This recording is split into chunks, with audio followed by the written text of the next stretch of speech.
अस्सलाम वालेकुम। डॉक्टर नीस के घर बिजली का तार ठीक करने के बाद इलेक्ट्रीशियन ने बड़े सुकून से कहा, साहिब 500 रुपये हो गए हैं। डॉक्टर साहब, जो अपने आप को इल्म और मर्तबे में इस कारीगर से कहीं बुलंद समझते थे, फ़ौरन हैरत ज़दा हो गए। उन्होंने हैरत और कुछ नागवारी से पूछा, 500 किस बात के? बस 2 ही तो तार जोड़े हैं। उनकी आवाज़ में कैसा तंज था जो आम तौर पर आला तबके के लोग निचले तबके के लिए इस्तेमाल करते हैं। यह सुनकर इलेक्ट्रीशियन के चेहरे पर एक अजीब सी मुस्कुराहट आई, जैसे उसे इस रद्द अमल की पहले से तवक्को थी।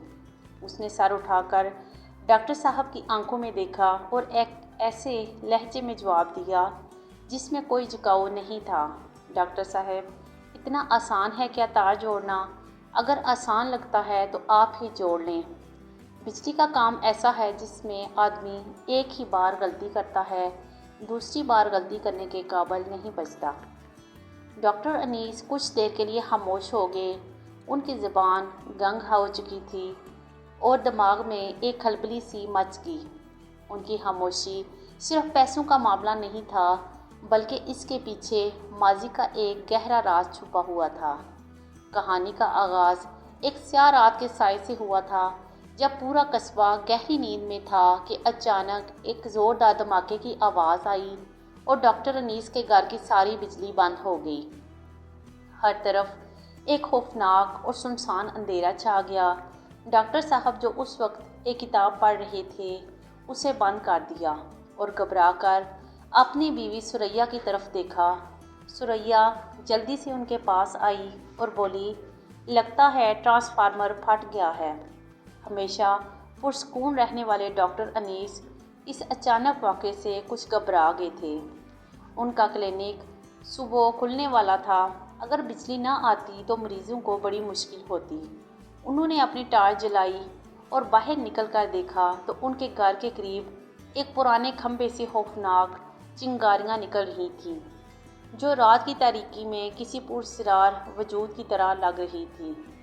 ये कोई मामूली बात नहीं थी। उन्हें याद आया कि पिछले महीने भी यही मसला हुआ था। सुबह होते ही किसी माहिर इलेक्ट्रीशियन को बुलाना ज़रूरी था, लेकिन इतनी जल्दी कौन आता? उनके जहन में एक ही नाम आया, वही पुराना और तजर्बाकार कारीगर जो हमेशा उनकी मदद करता था। सुबह की पहली रोशनी के साथ ही डॉक्टर नीस ने हमसाये से नंबर लेकर बिलाल को फ़ोन किया। दूसरी तरफ से एक जानी पहचानी बारी आवाज़ आई, जी बिलाल, इलेक्ट्रीशियन सर्विसेज। डॉक्टर साहब ने अपनी सारी परेशानी बताई। बिलाल ने उन्हें तसल्ली दी और कहा, ठीक है डॉक्टर साहब, मैं 1 घंटे में पहुंचता हूं। डॉक्टर अनीस को उसकी आवाज़ कुछ जानी पहचानी लगी, मगर वो याद नहीं कर पाए कि कहाँ सुनी थी। थोड़ी देर बाद बिलाल अपने औजारों का बक्सा लिए उनके घर पहुंच गया।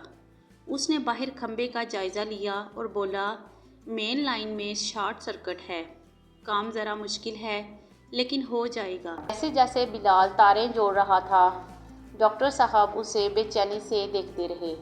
वो बार बार उसके चेहरे को गौर से देखते, जैसे किसी भूले हुए मंजर को याद करने की कोशिश कर रहे हों।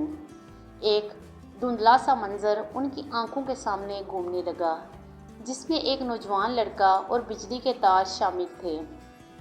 क्या ये वही बिलाल था या सिर्फ उनका वहम था? बिलाल ने एक लम्हे को काम रोककर डॉक्टर साहब की तरफ देखा। उसकी आंखों में एक अजीब सी चमक थी, जैसे वो कुछ कहना चाहता हो लेकिन अल्फाज ना मिल रहे हों। डॉक्टर अनीस को भी लगा जैसे उन्होंने उसे कहीं पहले देखा है। बिलाल ने आखिरकार तारें जोड़ दी, एक हल्की सी चिंगारी निकली और फिर सब कुछ ठीक हो गया।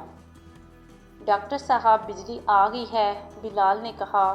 डॉक्टर साहब ने इत्मीनान का सांस लिया और उससे पैसों के बारे में पूछा, और फिर वही मुकालमा शुरू हुआ जो कहानी के आगाज़ में था।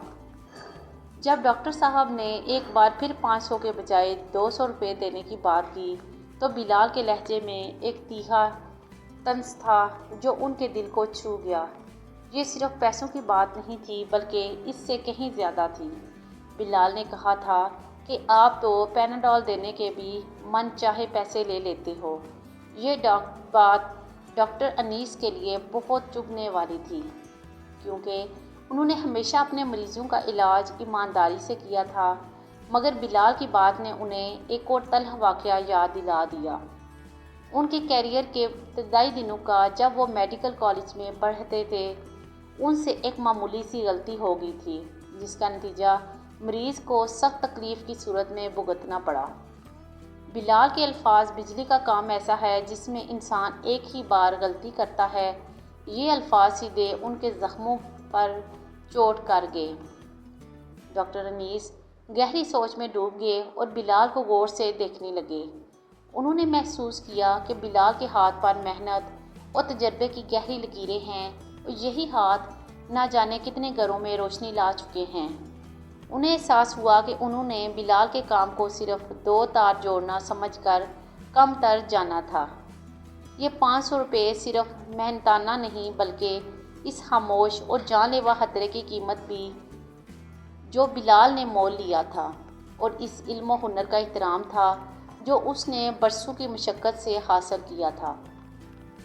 ڈاکٹر انیس کو اپنی غلطی کا احساس ہو رہا تھا۔ انہوں نے دل سے بلال کی طرف دیکھا اور کہا، تم نے بالکل درست کہا بلال، ہر پیشے کی اپنی اہمیت ہوتی ہے اور ہر کام کی اپنی مشکلات۔ ہم ڈاکٹر لوگوں کی جان بچاتے ہیں، لیکن تم جیسے لوگ ہمارے گھروں میں روشنی لاتے ہو، جس سے ہم اپنا کام کر پاتے ہیں۔ تمہارا کام بھی اتنا ہی اہم ہے۔ بلال مسکرا دیا اور بولا، جی ڈاکٹر صاحب، اصل بات یہی ہے، ہر کوئی اپنے کام میں ماہر ہوتا ہے اور ہر کام کی اپنی عزت ہوتی ہے۔ یہ مکالمہ ان دونوں کے درمیان کی اونچی نیچی دیواریں گرا گیا۔ اب یہ صرف گاہک اور کاریگر کا تعلق نہیں رہا، بلکہ 2 ایسے انسانوں کا رشتہ بن گیا جو ایک دوسرے کی محنت کی عزت کرتے تھے۔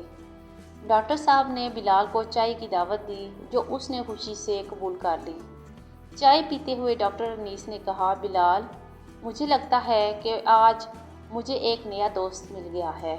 بلال کی آنکھوں میں چمک آ گئی اور وہ بولا، جی ڈاکٹر صاحب، مجھے بھی ایسا ہی لگتا ہے۔ جب بلال جانے لگا تو ڈاکٹر صاحب نے اسے روکا اور کہا، بلال، تمہارے الفاظ نے میرے دل میں ایک نئی سوچ کی چنگاری روشن کر دی ہے۔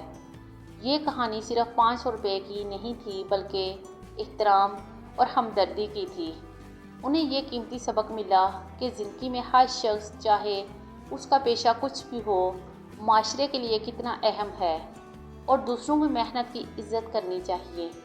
بلال نے صرف 2 تار نہیں جوڑے تھے، بلکہ اس نے ڈاکٹر انیس کے دل میں ایک نئی سوچ کو جنم دیا تھا۔ ڈاکٹر صاحب اب آپ ارد گرد کے ہر چھوٹے کام کو بھی احترام کی نظر سے دیکھنے لگے تھے۔ 500 روپے کی اس کہانی نے انہیں یہ سکھایا کہ اصل قیمت صرف پیسوں میں نہیں، بلکہ اس محنت، علم، خطرے اور لگن میں ہوتی ہے جو ہر شخص اپنے کام میں لگاتا ہے۔